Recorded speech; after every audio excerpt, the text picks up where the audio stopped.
Good morning. So the story of Joseph being sold into slavery, he's got these older brothers who resent him because his father favors him and gave him his amazing Technicolor dream coat. And they decide, they're going to kill him. And then one of the brothers says, no, let's not kill him. That's too much. Let's throw him in a cistern. And then here come the Ishmaelites.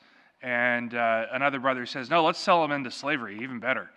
And so he's sold into slavery to Egypt, thus beginning Israel's slavery in Egypt, which is a foreshadowing of our slavery to sin, the fact that we are in this bound position where we cannot escape from the grasps of the devil.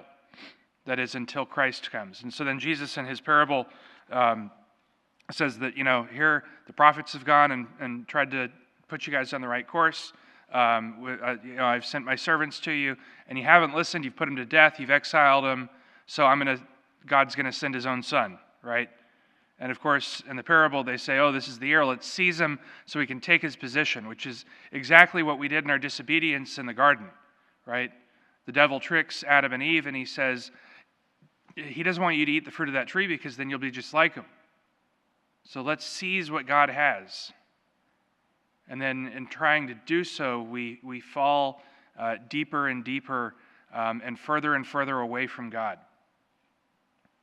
And so Jesus comes to take on our flesh, to enter into the slavery to sin where we live without himself becoming sin, so that he can defeat it, so that he can conquer it.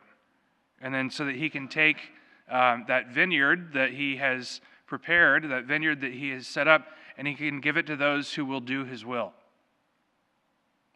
And so we recognize that as the church, we are the New Jerusalem, we are the New Israel, we are the people of God who are called to do his will. How well do we do that?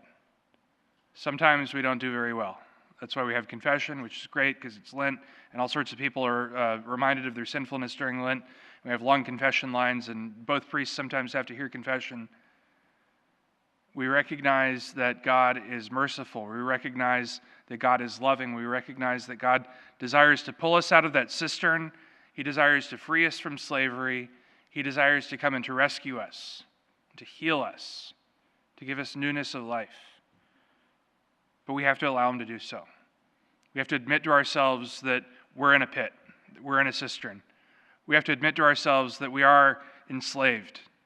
We have to admit to ourselves that we are broken. And then we allow him to come into our lives and to heal us, to restore us, to rescue us, to give us newness of life. And so as we continue through this time of Lent, let us recognize through our acts of prayer and fasting and almsgiving that we entrust ourselves to our Lord, that we recognize the ways in which he desires to free us and to save us, and that we entrust ourselves completely to him.